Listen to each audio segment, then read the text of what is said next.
quem diz que uma empresa estatal tende a ser mais ineficiente é porque o mercado competitivo, quando você tem que ter lucro para ter uma empresa acontecendo, faz com que você tenha que ter decisões que tornam a empresa mais eficiente. Se você não tem preocupação se você vai poder pagar todo mundo ou não no final do dia, porque você sabe que você tem um Estado te bancando, você tem um incentivo para ser ineficiente. Mas isso não é necessariamente o sistema, que o Estado vai repor o dinheiro que você não gastou. O Estado pode decidir que se você não fizer a empresa funcionar, não vou te dar dinheiro. E aí É que que tem a o gente problema tem da corrupção, que tu diria? Posso dar um exemplo? Aham. Um exemplo que eu conheço bem de dentro. Né? Eu conheço pela via do movimento sindical, o Correio. Tá.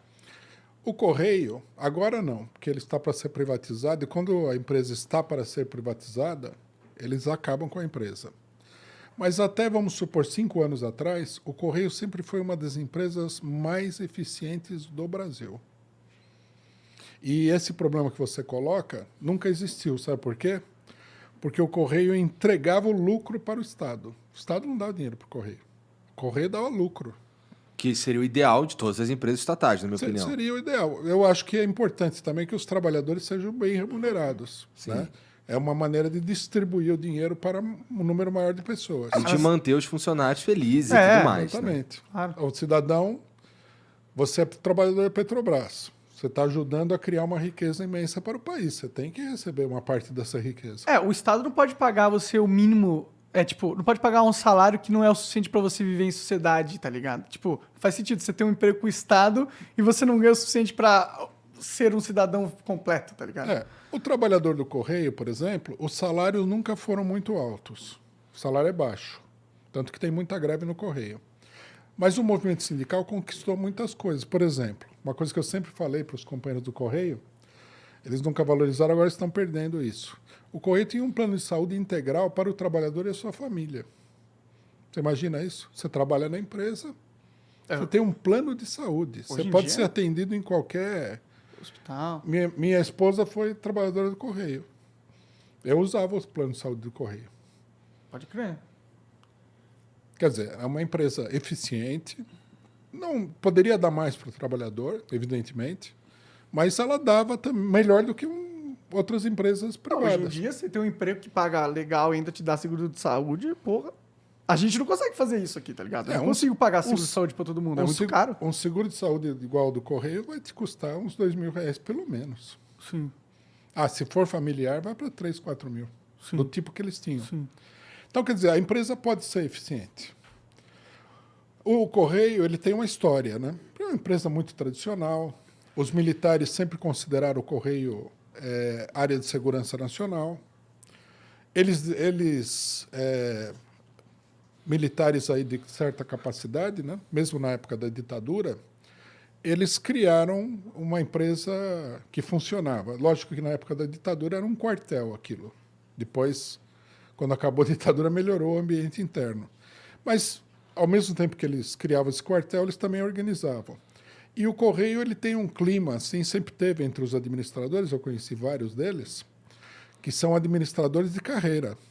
Um clima de nacionalismo, de patriotismo. Eu estou fazendo uma coisa importante. O Correio é uma coisa importante. Né? Ele tem esse clima.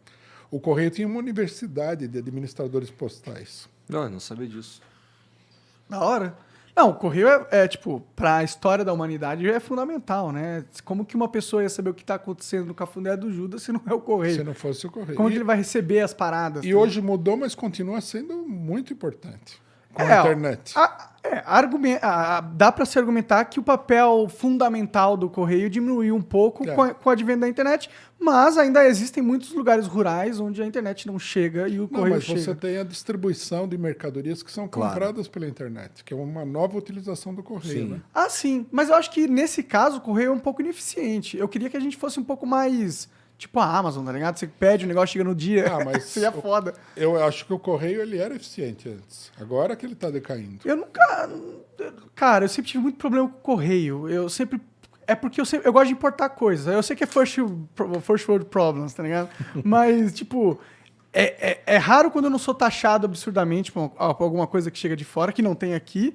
E é raro quando essa coisa chega realmente. Eu comprei uma parada pro Igor... quero um peão que gira infinitamente e tal, muito foda. Ele chegou, eu paguei o imposto e eles devolveram pro Canadá. Depois de eu ter pago o imposto e foda-se, foi pro limbo, tá ligado? Então, tipo, eu como consumidor, no decorrer da minha vida, não posso dizer que eu tive uma experiência super positiva com o correio. Bom, aí precisaria ver o que é, né? Pelo que eu conheço da empresa, eu conheço bem, conheci muito, conheço uma boa parte dos sindicalistas do Correio até hoje, tudo. Conheci administradores que me contaram muita coisa de dentro e tal. Ela sempre foi uma empresa eficiente. E existem problemas, claro. De um modo geral, mostra que é possível você ter uma empresa bem administrada. Agora, qual que seria o verdadeiro segredo? O verdadeiro segredo, na minha opinião, é que o Correio não deveria ser administrado pelos políticos. O Correio deveria ser administrado, o Correio, a Petrobras, a Eletrobras, etc. e tal, pelos próprios trabalhadores da empresa. Faz bem mais sentido isso. Porque esses trabalham lá, eles sabem o que acontece, eles são muito mais honestos do que os administradores públicos. Eles não estão pensando em roubar, eles estão pensando em garantir o salário deles, em fazer o serviço e tudo mais. Se você tivesse um sistema que democratizasse, nesse sentido, a gestão das empresas para o pessoal que trabalha lá, montando um sistema logicamente racional. Não, né? Igualitário, assim, tipo... Não, igualitário não... Não teria como, né? Porque a inteligência da empresa não está... Mas você pode, por exemplo, dar a oportunidade de substituir os administradores se eles não estiverem indo bem. O que você acha de cooperativa? A cooperativa a cooperativa sempre foi considerada, né, pelos socialistas como uma espécie assim de avant-première do socialismo dentro do capitalismo. Eu gosto muito dessa ideia de cooperativas. Teve uma época, faz uns 5 anos, que eu fiquei apaixonado por essa ideia. Eu queria criar um app de que uma empresa fosse comandada pela internet através do sistema de cooperativas, só que pela internet, tá ligado? E eu queria criar uma empresa que você joga assim na internet e ela vai funcionando. Seria muito foda. Com os recursos que nós temos hoje, a democratização da gestão seria muito mais fácil. Eu gosto. Eu gosto bastante do modelo de cooperativa. Um dia eu vou fazer isso. Eu acho que as empresas estatais elas poderiam ser assim, porque aí quem investe na empresa, compra as cotas share lá, tem mais decisão na empresa. É um pouco... eu acho que se você tem acionista, sempre cria o problema de que a empresa tem que trabalhar para os acionistas, né? Veja o caso da Petrobras como é difícil, né? É que você muda o nome de acionista para... Eu não lembro qual que é o nome que eles usam na questão da cooperativa. Nas cooperativas, né? É que, sendo empresas estatais, o trabalhador deveria gerir essa empresa em nome de toda a população. Ele deveria ser uma pessoa que recebeu um encargo social, né? Um cara devidamente... um cara que sabe o que está fazendo e tudo mais. Não é qualquer cara também. Não é alguém que foi indicado por um político para que aquele grupo político tenha poder naquela empresa e tudo mais, que é o que a gente vê acontecendo, né? Que para mim, de fato, também esse é um um problema. sistema perverso. Esse é muito perverso. Você Tá. colocar um político... Não, você tem que colocar uma pessoa cujo interesse esteja alinhado com o interesse da empresa e, portanto, da população. Uma pessoa que é parte da população, que fala assim, eu quero que a empresa funcione, porque eu conheci poucos trabalhadores, mesmo na iniciativa privada, que não tinham amor pela empresa que eles trabalhavam. Sim, é possível. O operário, em geral, eu trabalhei muito com operário metalúrgico, eles têm um orgulho da profissão. Eles falavam, eu sou torneiro mecânico, eu sou um excelente torneiro mecânico. Eles tinham orgulho da profissão. E eles gostavam do trabalho e eles se interessavam, eles conheciam, né? Então, essa é a pessoa ideal, a pessoa que gosta daquele negócio. Uhum. Há administradores que são assim, há engenheiros que são assim também. Então, quer dizer, essas pessoas são o melhor representante do povo dentro da empresa. O político não é um bom representante. Com certeza. Bom, então tu tá, pelo que eu entendi aqui, você não gosta da da privatização das empresas, mas também tem boas críticas ao modelo que funciona agora. Sem né? dúvida. Então, vamos lá, a gente estava falando dos Correios. Do jeito que está, ele é uma empresa que está encaminhando para uma privatização. Por que seria tão ruim a privatização dos Correios, na tua visão? Bom, primeiro que eu calculo, né, que pelo que eu conheço da empresa, que cerca de 60% a 70% da mão de obra vai ser terceirizada, o que significa um empobrecimento de 70 mil famílias, só no Correio. Mas eu acho que esse trem meio que vazou, já saiu faz muito tempo, na real. Porque a tendência é que automatizem. Porque robôs conseguem fazer muito mais facilmente o sistema de galpões e transferência de itens do que humanos, né? Foi o que aconteceu nos Estados Unidos. Mas o Correio já tem máquinas. Já tem? Já tem. Então, mas eu acho que se fosse privatizado, provavelmente eles acelerariam essa componente de bom. automatização. Não, isso é inevitável. Então. É inevitável, é uma coisa que tem que acontecer. Minha esposa trabalhava nesse... Ela trabalhava no setor da noite, que faz a distribuição dentro da empresa, né? O Correio funciona assim, você recebe a carga vai para unidades de distribuição, e das unidades de distribuição ela vai para as unidades dos carteiros. Então ela trabalhava nessa unidade de distribuição. Essas unidades já são mecanizadas. Ah, entendi. Não, então, a gente entra num tópico que é interessante, né? Que a gente está chegando num momento da evolução da sociedade, da tecnologia e o caralho, que os trabalhos estão cada vez sendo mudados o foco, né? Tipo, a gente não vai mais necessariamente precisar tanto do trabalho braçal, ou do trabalho de atendimento, ou do trabalho de contabilidade, ou talvez até do advocacia. Tudo isso pode ser feito com inteligência artificiais, robôs e tal, né? E a gente está cada vez mais progredindo para que essa tecnologia se avance e fique impressionante, né? Mas isso vai acabar, infelizmente, causando com que a maioria dos empregos que a gente tem hoje sumam. Por exemplo, caminhoneiros. Quando a gente tiver caminhão que anda autônomo, são, sei lá, 5 milhões de caminhoneiros. Tipo, são muitos empregos que vão deixar de existir em pouco tempo, e eu não sei se em pouco tempo a gente vai criar tantos novos empregos. Então a gente está caminhando para um rumo onde a sociedade vai deixar as pessoas cada vez com uma barreira maior para entrar no mercado de trabalho. O trabalhador vai ficar obsoleto. Ele vai ter que... Mas eu também acredito que novos empregos vão surgir. Mas será que vão surgir na mesma progressão que eles vão deixar de... Porque... Bom, aí eu já não sei. Se o sistema capitalista estivesse funcionando adequadamente, isso aconteceria. Sempre aconteceu. Porque o capitalismo... A história do capitalismo é a substituição do trabalho por máquinas. Uma parte da história é isso daí. Por exemplo... O Adam Smith ele fala de uma manufatura onde os trabalhadores sem máquinas automáticas faziam, segundo, eu não me lembro agora exatamente o número, mas parece que assim, 150 operações para produzir um alfinete. Aí apareceram as máquinas automáticas.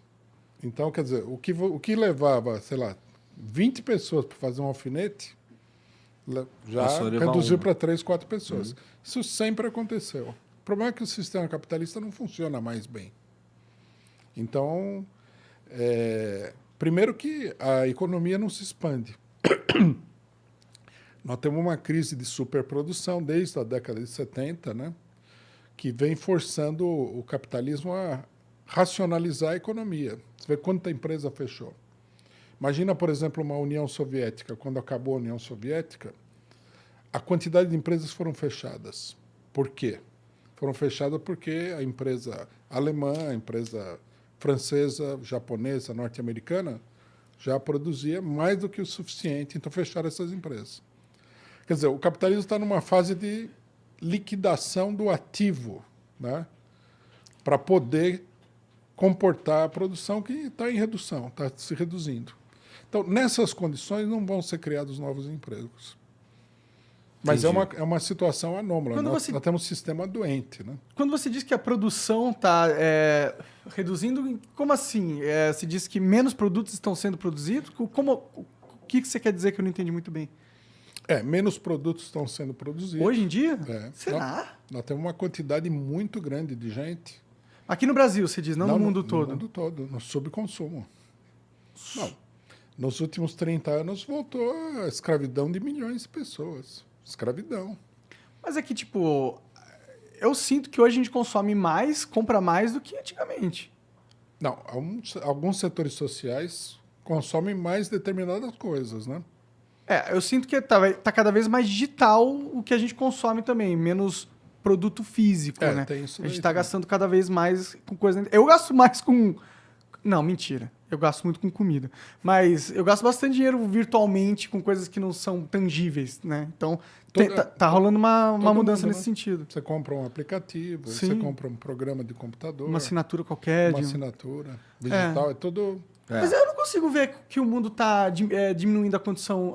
Porque, pô, o tanto de fábricas novas e a capacidade de produzir mais rapidamente coisas, entendeu? Tipo, eu acho que a gente sempre vendeu, tipo, sempre foi o recorde de venda de carros todos os anos. A gente nunca deixou de vender pra caralho. Eu acho que, inclusive, se a gente. Não, diminuiu a venda de automóveis. Aqui no Brasil. Eles estão investindo só em modelos de luxo. Sim, mas no mundo. Não tem carro no mundo popular. todo. O Brasil é um caso à parte porque a gente tá fudido, né? Não. O Brasil é um dos países com melhor situação em escala mundial. Não é dos piores. Será? Sem dúvida. Vocês não gostam de viajar? A gente não viaja muito porque a gente trabalha muito. Eu não gosto muito de viajar também. Eu sou nerdola, eu gosto de ficar Vocês jogando. têm que viajar para ver como é que são os outros países. Em que sentido? Não, já fui. O Brasil, se um cidadão vem da Bolívia para cá, ele chega em São Paulo. Vai ser. Eu vi isso daí. Uma vez nós fizemos uma reunião internacional aqui. Aí veio um militante boliviano. Ele chegou aqui, eu saí com ele de carro, ele ficava assim, ó. Nossa, quanto prédio, quanta fábrica, quanta gente. Isso aqui é Nova York latino-americana. Para ele era Mas outro a gente também mundo. a gente também tá falando de com todo respeito, tá falando de um cara da Bolívia, né? Mas quanta Bolívia tem no mundo? Bolívia, Equador, Paraguai. Tá. Se a gente fosse comparar com a média mundial, o Brasil tá bem pra caralho. Não, tá ligado? muito bem. Sim. Na América do Sul, você tem 3 países que têm um grau de desenvolvimento. 3. Brasil, Argentina e Chile. O resto é muito pobre. E esses 3 também são pobres. Sim.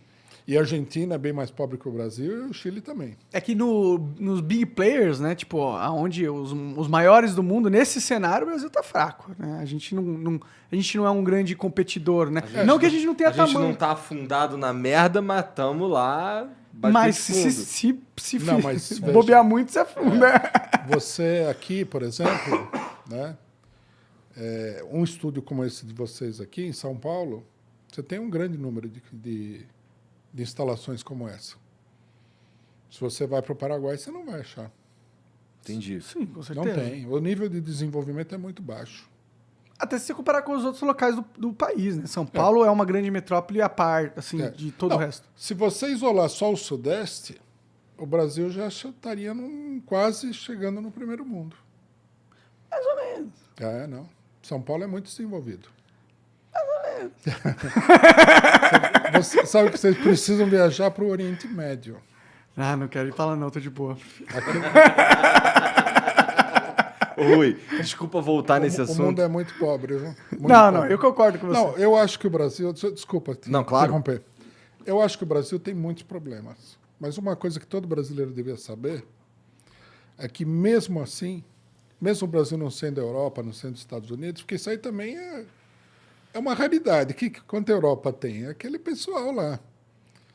Nós somos privilegiados no mundo. Eu gosto muito do mundo- Brasil pela nossa cultura, apesar mundo é dela ter os pobre. seus problemas. Eu acho que a gente é um país muito De livre. privilegiado, você tá falando, inclusive, na parte de riqueza mesmo. De riqueza, de condições de vida. Não, se falar do país, então, é um país extraordinário. O Brasil é a maior extensão territorial de uma nação onde você tem lugar habitável. O Brasil não tem deserto, o Brasil não tem geleira, não tem nada. O Brasil tudo é vida. Sim. Não, aqui é foda mesmo. É uma Interessante, coisa é verdade. extraordinária. A agricultura brasileira será talvez a primeira ou segunda do mundo hoje. Assim, nesse ponto a gente realmente tá indo muito bem. Não, e o Brasil é um país muito industrializado. Aí eu já discordo. Ixi, aí eu Não, também discordo. Discordo muito, plenamente, muito. diga-se de passagem. Eu acho que a gente tem pouco. Vamos lá, se a gente está falando de agricultura e tudo mais,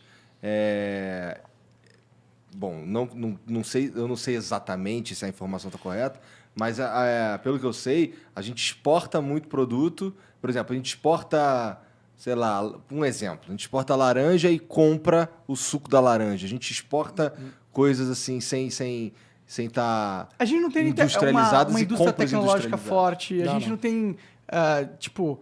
A gente não tem uma criação, tecnologias não são criadas no Brasil. não tem o por trás. celular do Brasil, não tem o Não, PC do Brasil, não tem a empresa de robótica pica brasileira. Isso é interessante. Vocês são brasileiros, vocês estão subestimando o país que vocês vivem. Estão subestimando a si mesmo. O Brasil já chegou a ser o 4º maior produtor de armas no mundo. Vocês sabiam disso? De armas? Armas. Mas faz tempo isso? Isso aí é indústria. Aham. Não, teve uma época que o Brasil foi altamente industrializado. É para um clubinho seleto vender armas no mundo. É verdade. O Brasil estava desenvolvendo o projeto de um submarino nuclear. Quantos países têm a capacidade de desenvolver esse projeto? Tudo bem, não, a gente é um país grande, mas... Esse projeto aí é meio mas bosta. veja... Imagina assim, eu tô pensando assim, tecnologia mesmo pro povo. Não, tudo bem, mas veja do ponto de vista tecnológico. Submarino nuclear não é... Mas é que se for comparar... É 3 ou 4 países que produzem no mundo. Bom, mas se você comparar o complexo industrial brasileiro com o da China, por exemplo, você vai ver que tem uma diferença cavalar ali. Não, né? tudo bem. Mas o Brasil é mais diversificado, porque a indústria brasileira é mais antiga.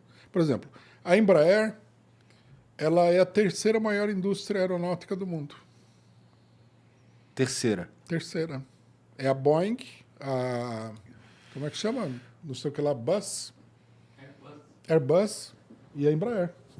A Embraer tem capacidade de fabricar jato supersônico de guerra. Vende avião para o mundo todo. Eu concordo que o Brasil tem grandes empresas. O problema é que o pessoal está empresas. destruindo a indústria nacional. Isso é outra coisa. Como eles estão destruindo? O que está acontecendo? É a política da globalização, né? Mas será que isso é uma política da globalização ou é um algo fato que não da tem muito vida? que fazer também. Ela está acontecendo Não, e são forças maiores que a gente consegue controlar. Não, porque à medida que alguns países que têm poder político, não têm a mesma presença econômica do Brasil, mas têm poder político, como a Rússia, perceberam que a globalização estava destruindo o seu país, eles começaram a sair fora. Os russos... E deu certo para eles? Até agora está dando certo. Eles criaram toda uma rede de proteção econômica, né?